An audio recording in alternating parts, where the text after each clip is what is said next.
तो दोस्तों आज फिर हम नाश्ता करते करते आपसे बात करेंगे। देखिए नाश्ता लेकर आए हैं, समय नहीं रहता है मेरे पास, तो नाश्ता लेके आना पड़ता है। बहुत इम्पोर्टेंट बात है, इसके ऊपर एक लेक्चर भी रिटर्न मेरा वीडियो भी आया है।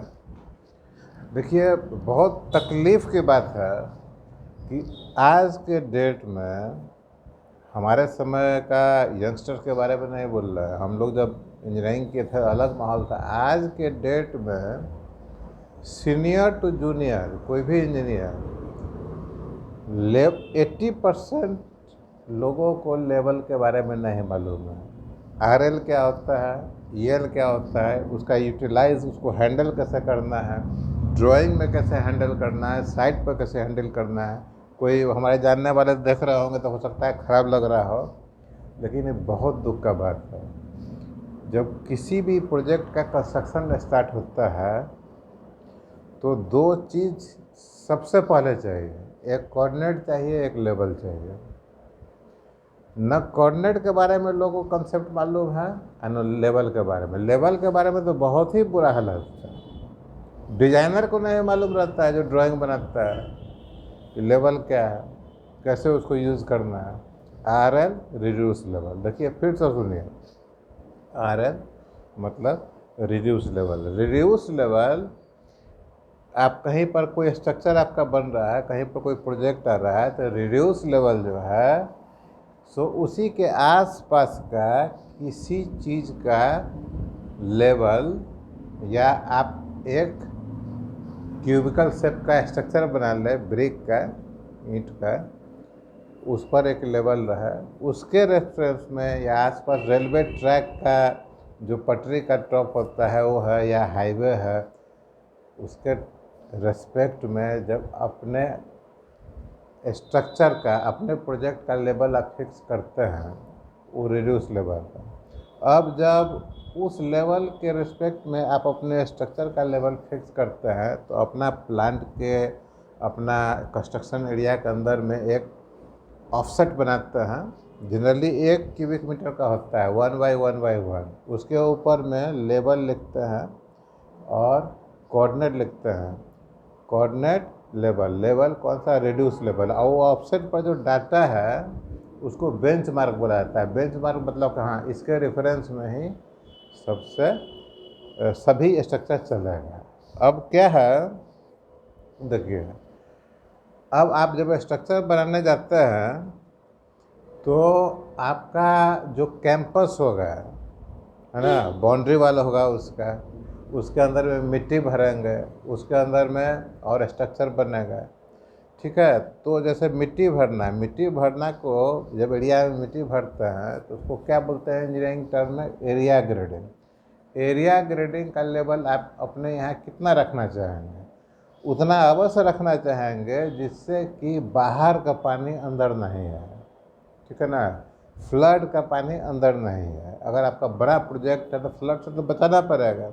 अब यहाँ पर ध्यान देने वाला बात है, आपके आसपास के एरिया में अगर गवर्नमेंट का कोई प्रोजेक्ट चला हुआ है ना, गवर्नमेंट का मान लिया आईओसीएल का कुछ है, हिंदुस्तान पेट्रोलियम का कुछ है, या हाईवे है, या स्टेट गवर्नमेंट का रोड है, या इंडियन रेलवे का कुछ है, तो ये मान के चलिए जो उसका लेवल है, हाईवे का लेवल, और या गवर्नमेंट का कोई प्रोजेक्ट है उसका लेवल, उस एरिया का 100 ईयर्स का डाटा कलेक्ट करके जो हाईएस्ट फ्लड लेवल है उससे ऊपर वो लेवल होगा।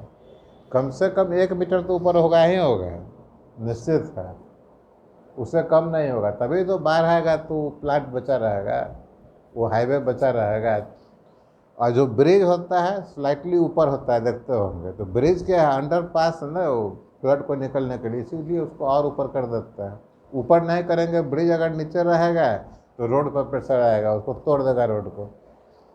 तो आपके प्लांट का लेवल भी हाईएस्ट फ्लड लेवल से ऊपर रहेगा, आपका जो स्कीम बन रहा है। तो मान लीजिए कि गवर्नमेंट का कोई प्रोजेक्ट है बना हुआ, रोड है, तो उससे आप अपना ऊपर रख लो, पहले से ही है, उससे ऊपर रखो कि एरिया ग्रेडिंग।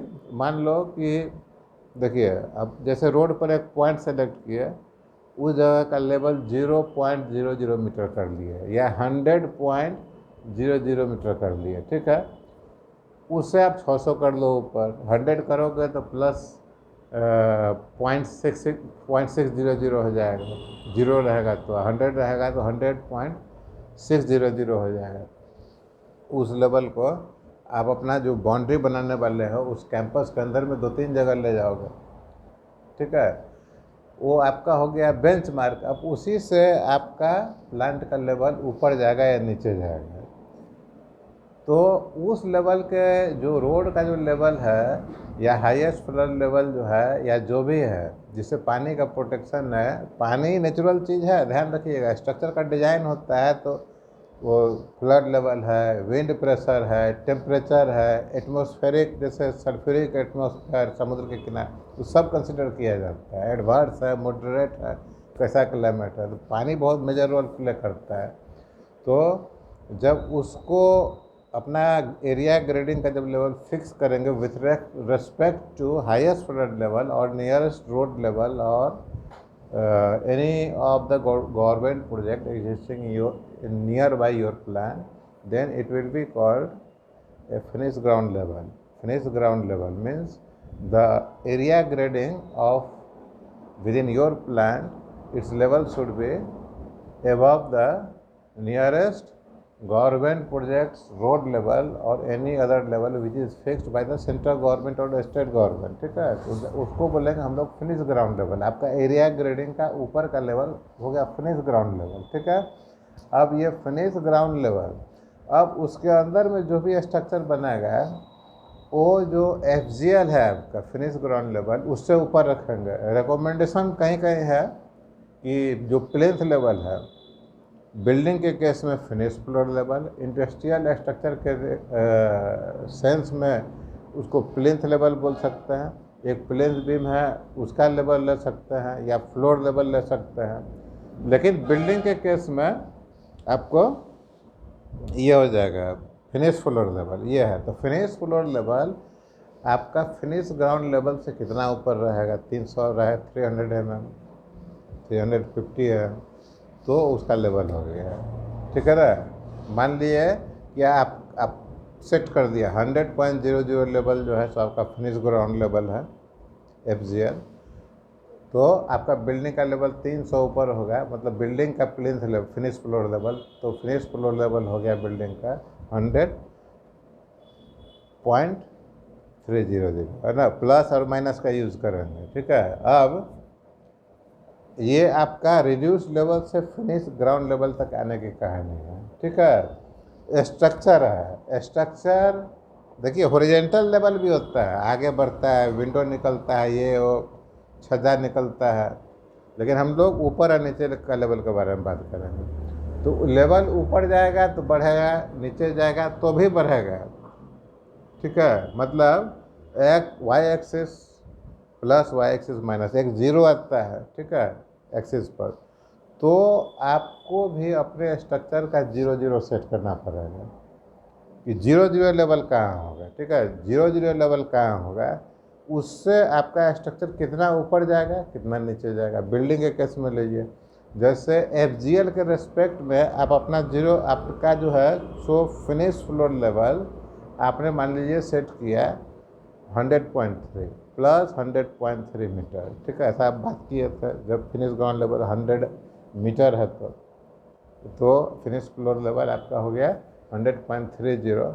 तो अगर आपको फिनिश फ्लोर लेवल जो है बिल्डिंग का उसको आप वहाँ से नीचे और वहाँ से ऊपर रेफरेंस लेना चाहते हैं तो उसको 0-0 सेट कर दीजिए, ठीक है।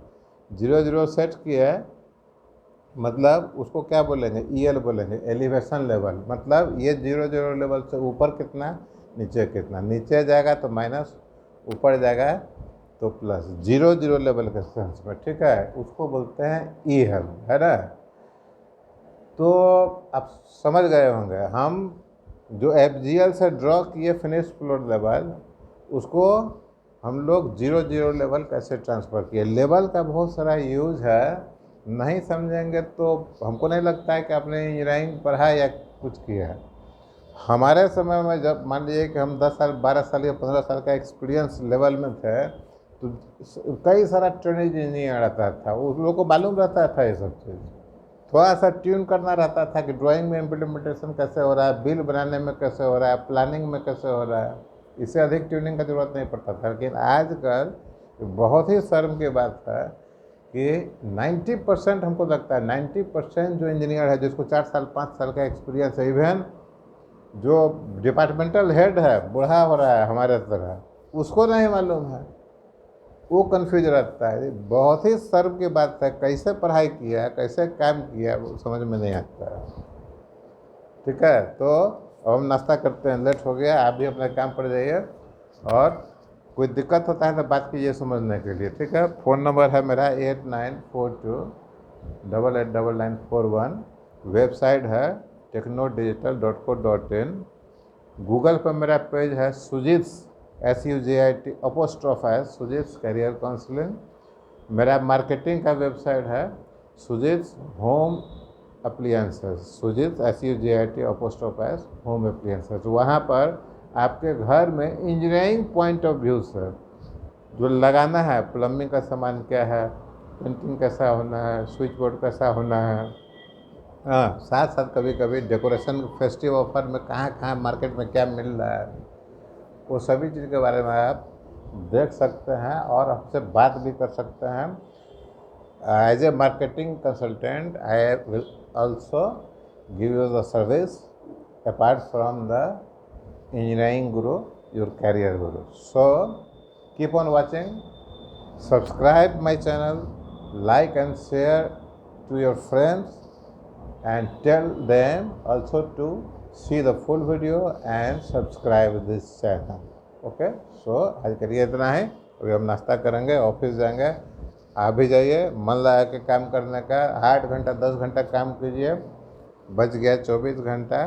24 घंटा में से आप 6-7 घंटा पढ़ाई कीजिए। ये नहीं समझिए कि पढ़ाई ख़त्म हो गया, ऐसा समझ लीजिएगा। देखो, पढ़ने का सीखने का, अगर एक रिक्शा वाला से भी कुछ सीखने का मौका मिल रहा है, कि लेबर से भी कुछ सीखने का मौका मिल रहा है, तो सीख लीजिए, वो ऐड ही होगा आपके लिए। ठीक है, तो थैंक यू, धन्यवाद।